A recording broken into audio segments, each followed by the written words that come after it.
Calculus in kinematics. A particle moves in a straight line starting O, velocity v is this. You may assume that the velocity is negative,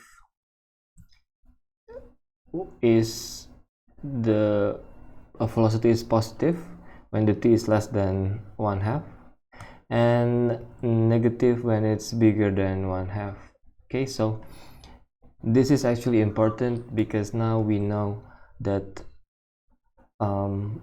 to the left of 1/2, so here the velocity is positive and here the velocity is negative. We need to know this when we are integrating.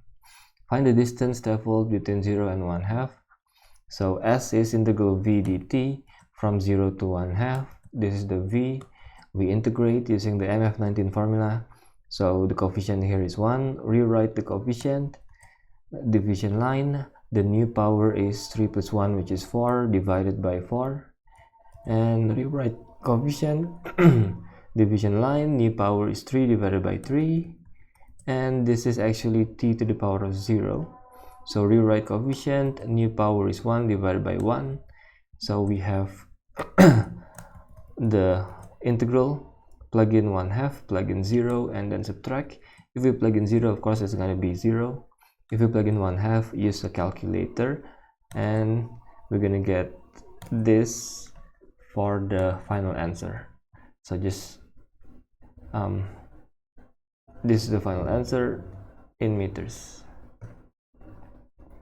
Find the positive value of t at which the acceleration is 0 and find total distance between 0 and this time. So this is the velocity function.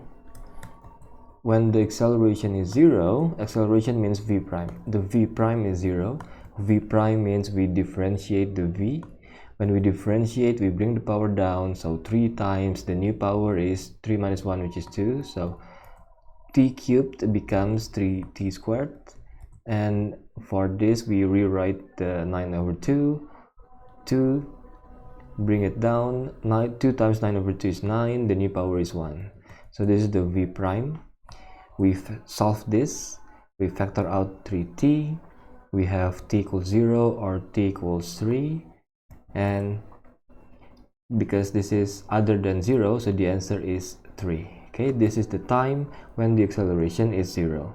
So now we need to find the distance traveled from 0 to 3 seconds.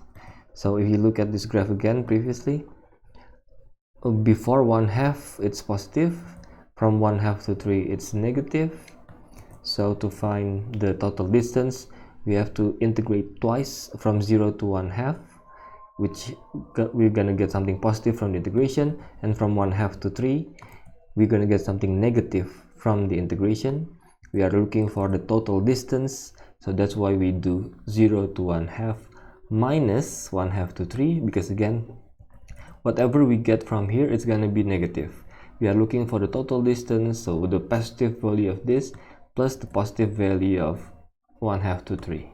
Okay, so this is gonna be minus, because we need to add total distance. So we get this from the previous part, which is 21 over 64. And for this guy here, we integrate. We've done this before. We plug in 3, plug in 1/2. So just use your calculator. We're gonna get this in the end in meters. Alright, I'll see you again next time.